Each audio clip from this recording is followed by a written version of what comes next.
अवधूत चिंतन श्री गुरुदेव दत्त. नमस्कार मंडळी, बऱ्याच लोकांना गुरुचरित्राचं पारायण करायचं आहे, परंतु काही लोकांना 7 दिवसाचा सप्ताह करायचा असतो किंवा काही लोकांना 3 दिवसाचं पारायण करायचं असतं. तर ते कशा प्रकारे करावं हे आज आपण माहिती घेणार आहोत. गुरुचरित्र पारायण हे अतिशय शक्तिशाली, फलदायक आणि साधनाकारक असं शक्तिशाली असं एक पारायण आहे. यामुळे सर्व इच्छा आपल्या पूर्ण होतात, संतान प्राप्ती होते, आपल्याला धन, लक्ष्मी व वैभव प्राप्त होते. तसेच आपल्यावर आपल्या गुरूंची म्हणजे की दत्त महाराजांची कृपा होते.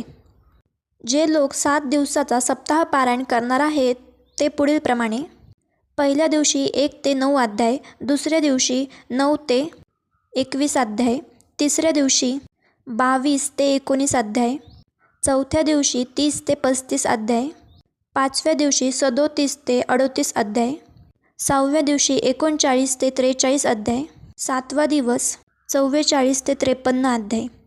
आणि ज्या लोकांना 3 दिवसाचं पारायण करायचं आहे ते पुढील प्रमाणे: पहिला दिवस 1 ते 24 अध्याय, दुसरा दिवस 25 ते 37 अध्याय, तिसरा दिवस 38 ते 53 अध्याय.